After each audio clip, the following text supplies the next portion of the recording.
शुभकामनाएं। माँ Saraswati coaching classes महुआ बारी मेला आप सभी बच्चों को इतना अच्छा डेकोरेशन करने या अपने टीचर के लिए ये प्यार, ये दुलार या जो भी आप जिस चीज़ के लिए भी किए हैं, इन सब के लिए बहुत बहुत धन्यवाद।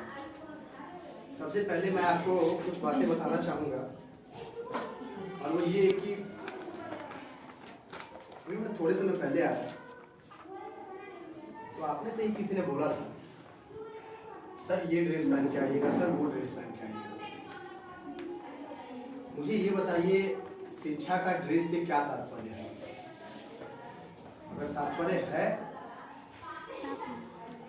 तो अगर हम पार्टी में जाते हैं, किसी बहुत बड़े फंक्शन में जाते हैं, वहाँ शिक्षा नहीं मायने रखती है, वहाँ आपको आपके आउटर अपीयरेंस से देखा जाता है। बट यहाँ जो है, अगर फॉर्मल पैंट शर्ट में आदमी आता है तो वही चीज देख करके बच्चे कॉपी करते हैं, ठीक है? तो यहाँ फोटो ही खींचना है ना, फोटो चेहरे का खींचा जाता है, कपड़े का थोड़ी खींचा जाता है। स्मार्ट बनना, बहुत अच्छे खासे कपड़े पहनना, ये तो शुरू से नहीं आया मुझे। बहुत सारे कपड़े रखे हैं मेरे पास, लेकिन ऐसा नहीं है कि कौन सा कितना अच्छा है मुझे नहीं पता है, जो मन करता है उठा के पहन लेते हैं, ठीक है? तो कोई डेट शीट नहीं बांधा गया है कि इस दिन ये पहनना है, इस दिन ये पहनना है। वो ठीक ठाक लगा, मुझे लगा कि ये पहन लेना चाहिए, मैंने पहन लिया, वो हटाते हैं। चलिए वो बात अलग हुई। अब आते हैं अपने मेन मकसद पे कि आज शिक्षक दिवस मनाया क्यों जाता है। टीचर्स डे हमारे लाइफ में हर साल आता है और तब तक आता रहेगा जब तक हम जिंदा हैं। और इन दिनों में सबसे जो गजब का दिन होता है, या जिसको हम लोग गोल्डन अपॉर्चुनिटी के नाम से भी जानते हैं, वो होता है हमारा स्टूडेंट लाइफ। इस लाइफ में वो चीजें मिलती हैं जिसका अंदाजा शायद हमें आगे के जीवन में होता है। जब हमारे ऊपर रिस्पॉन्सिबिलिटी आएंगी, जब जिम्मेदारियां आएंगी, तो इन चीजों का एहसास हमें बखूबन हो जाएगा। लेकिन उससे पहले स्टूडेंट लाइफ में जब हम होते हैं तो हमारे ऊपर रिस्पॉन्सिबिलिटी नहीं होती, जिम्मेदारी नहीं होती, और जब ये सारी चीजें नहीं होती है तो हम खुल करके अपने जीवन को जीते हैं। आपको पता है 5 सितंबर टीचर डे के रूप में सिर्फ भारत मनाता है। यही चीज 5 अक्टूबर को वर्ल्ड टीचर डे के नाम से जाना जाता है। यानी कि भारत जो है सिर्फ 5 सितंबर को शिक्षक दिवस मनाता है, जबकि पूरा संसार 5 अक्टूबर को मनाता है इस शिक्षक दिवस को। वर्ल्ड टीचर डे के रूप में आएगा तो 5 अक्टूबर केवल हम ही मनाते हैं, यानी हम भारतवासी ही शिक्षक दिवस मनाते हैं। आपको पता होना चाहिए ये सारी चीजें। 5 सितंबर 1888 ईस्वी में जन्मे सर्वपल्ली राधाकृष्णन हमारे देश के दूसरे राष्ट्रपति, और आप अगर चाहें तो प्रथम उपराष्ट्रपति भी कह सकते हो। उनसे पहले भी तमाम शिक्षक हुए, उनसे पहले भी लोगों ने लोगों को शिक्षाएं दी, लेकिन उन्हीं के जन्मदिन पर हम लोगों ने शिक्षक दिवस मनाना शुरू किया। आपको ये बात पता होना चाहिए कि जब स्ट्रगल की बात आती है, संघर्ष का बात आता है, जब कठिनाइयों की बात आती है, तो हम सर्वपल्ली राधाकृष्णन को नहीं भूल सकते। एक ऐसा इंसान जो गरीब घर में जन्मा, जिसने गरीबी देखी, जिसने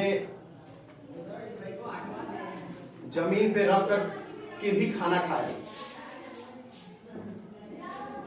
इतनी विषम परिस्थितियां होने के बाद उन्होंने अपने अदम्य साहस का प्रयोग करते हुए अपने लक्ष्य को हासिल किया।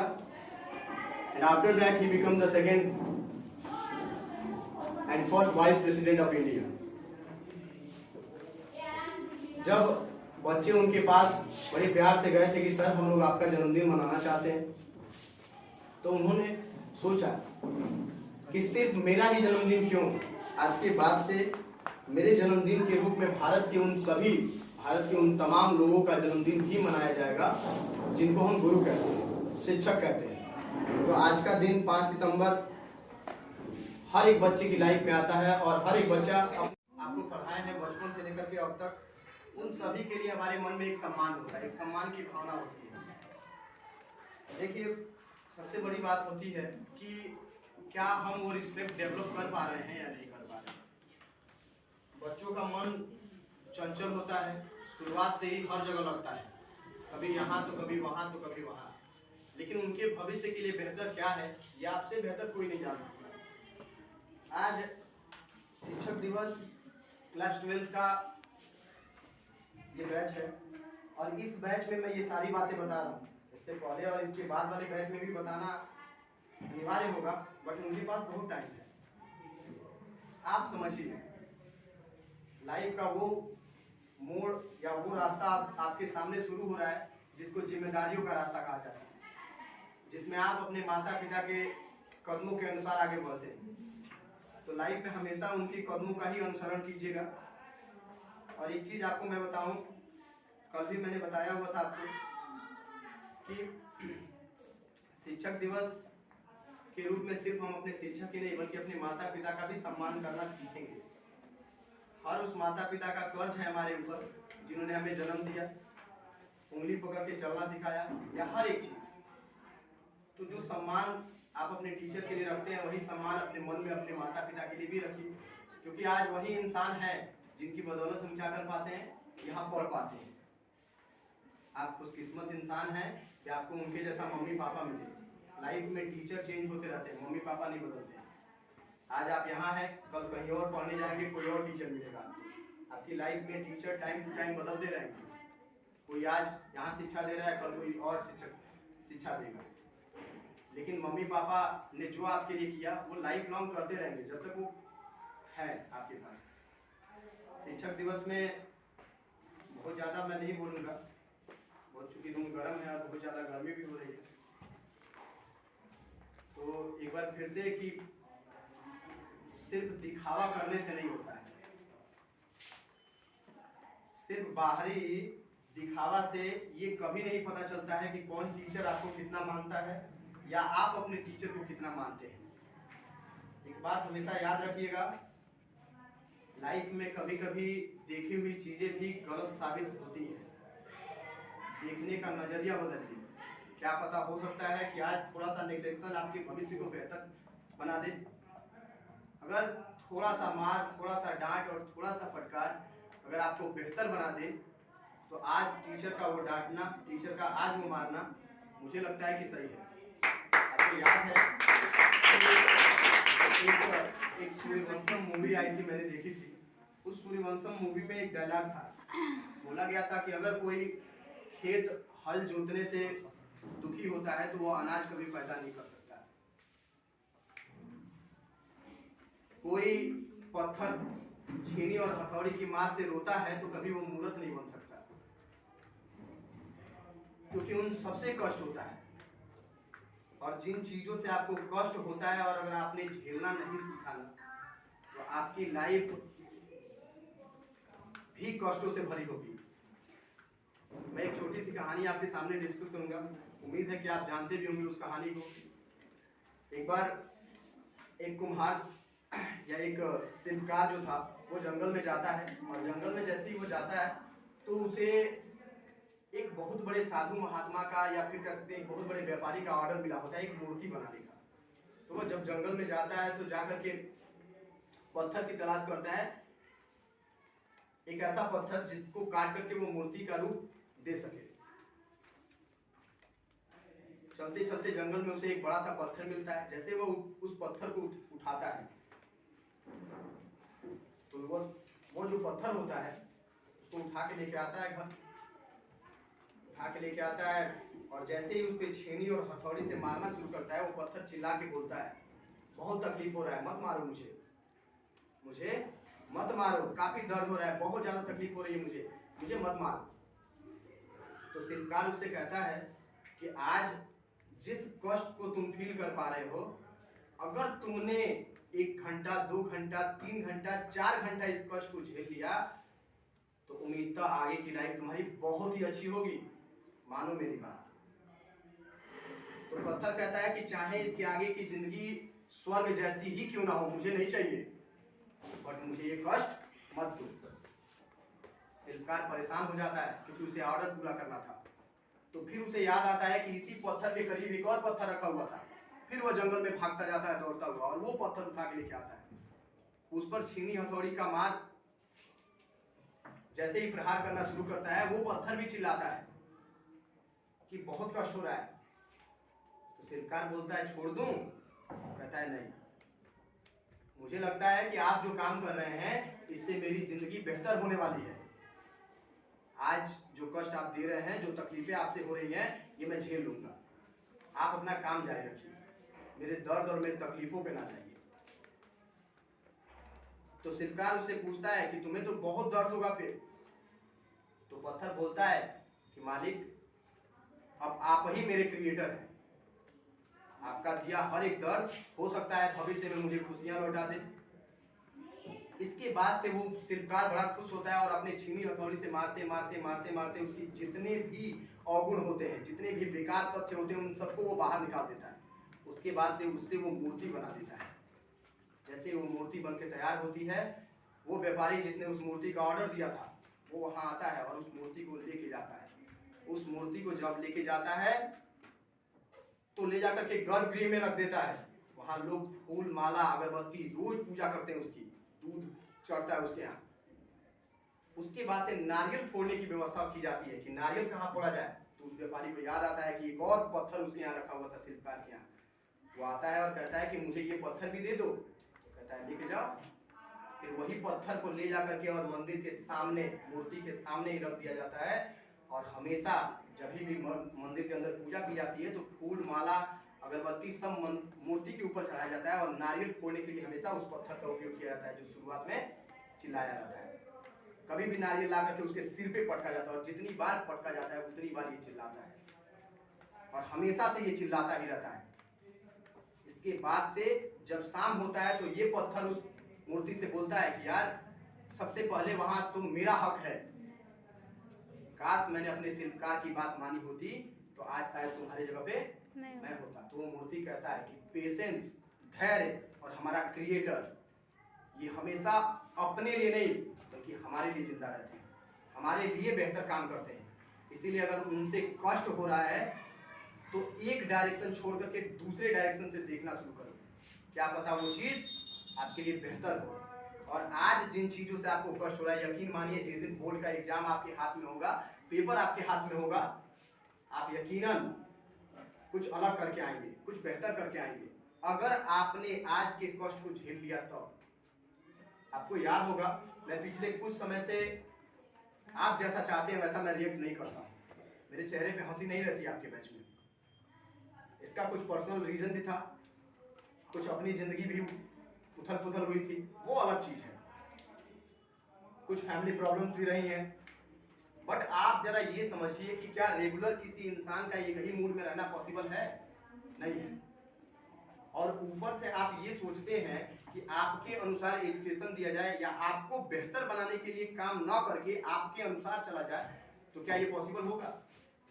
एक बात हमेशा याद रखिएगा, मैंने हमेशा से ये चाहा है कि मेरे यहाँ के बच्चे एक्सीलेंट लें, हमेशा टॉप में जाएं। कभी नहीं कोशिश किए कि मेरे यहाँ के बच्चे हमेशा डाउन में जाएं।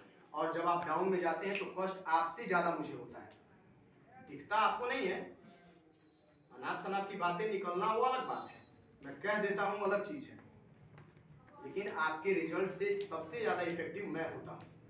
आपको याद नहीं होगा पिछले साल का जो रिजल्ट आने वाला था, मैं उन सभी बच्चों के घर गया जिनका रिजल्ट आने वाला था। मैंने पर्सनली जाके एक एक बच्चे से बात किया, मैंने पूछा, जिन बच्चों पे सबसे ज्यादा बिलीव था उनका ही नंबर सबसे कम आया। तो ऐसा नहीं था कि बच्चे मेरे सब्जेक्ट में फेल हुए, सब के सब टॉप में चले गए थे। 70, 71, 75 तक नंबर गया था, 80 तक नंबर गया। वो अलग चीजें थी कि पिछला साल था। अभी इस साल में मुझे क्या रिजल्ट मिलने वाला है ये तो आप बताएंगे। रह गया बात हमेशा हैप्पी होकर के पढ़ाने की, कोशिश करेंगे कि हमेशा हम खुश होकर के ही पढ़ाएं और आपके लिए हर मुमकिन कोशिश रहेगी कि आप जो चाहते हैं, जिस तरीके से चाहते हैं वो तरीका अपनाया जाए आपको पढ़ाने का, मार के पीट के, चाहे जो भी हो, उससे मैं पीछे नहीं हटूंगा। और आई प्रॉमिस कि आप जिस तरीके से चाहते हैं उस तरीके से आपको पढ़ाया जाएगा। बस एक चीज, एक रिक्वेस्ट रहेगा आपसे, अपनी आदतों पे सुधार लाइए। क्योंकि एक बात ध्यान रखिएगा, यही संस्कार आपके मम्मी पापा भी देंगे, जो आपका गार्जियन, जो आपका टीचर यहाँ देता है। आज घर से दूर है तो इसका मतलब ये नहीं कि आपका गार्जियन आपके साथ नहीं है। यहाँ भी कोई है जो आपको 1 घंटे के लिए अपना मतलब सब कुछ मानता है, यहाँ आपको देखता है। यहाँ अगर आप उन चीज़ों को सीखते हैं, बैड हैबिट की कैटेगरी में जो आने वाली चीज़ें हैं, तो आपका ही नुकसान होगा। इसलिए उम्मीद रहेगा कि आप अपनी आदतों के साथ साथ अपने एजुकेशन को भी बेहतर बनाएंगे। और एक बात याद रखना बेटा, हमेशा time is limited, time is limited. If you kills time today, time will also kills you after some time. Because time की एक बहुत अच्छी प्रणाली है, बहुत अच्छी स्ट्रेटजी है।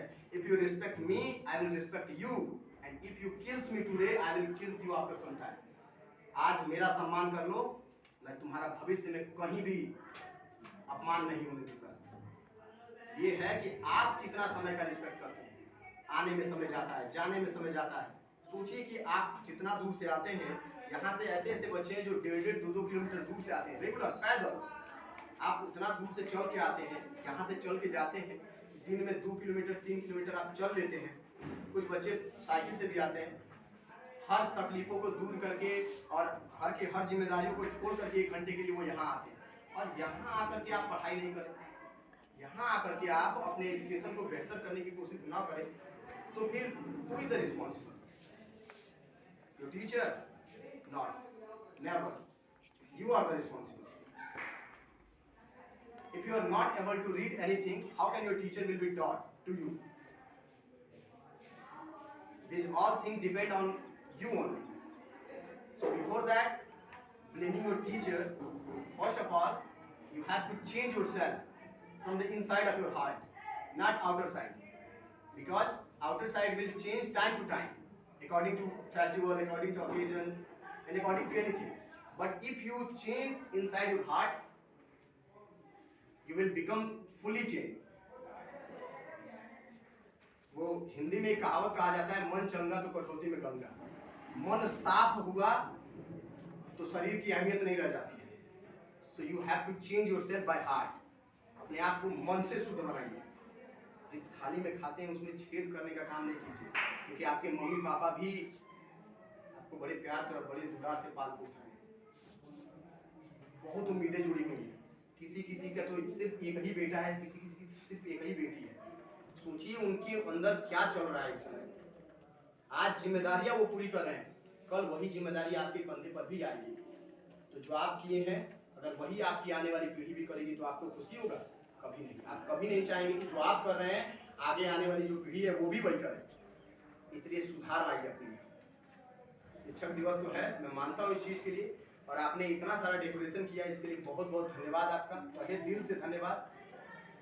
और मैं बाय हार्ट आपको बहुत बहुत थैंक यू बोलना चाहूँगा एक बार फिर से, इसलिए क्योंकि आपने इतना सब कुछ अपने टीचर के लिए किया, विथ हार्ट विथ रिस्पेक्ट किया।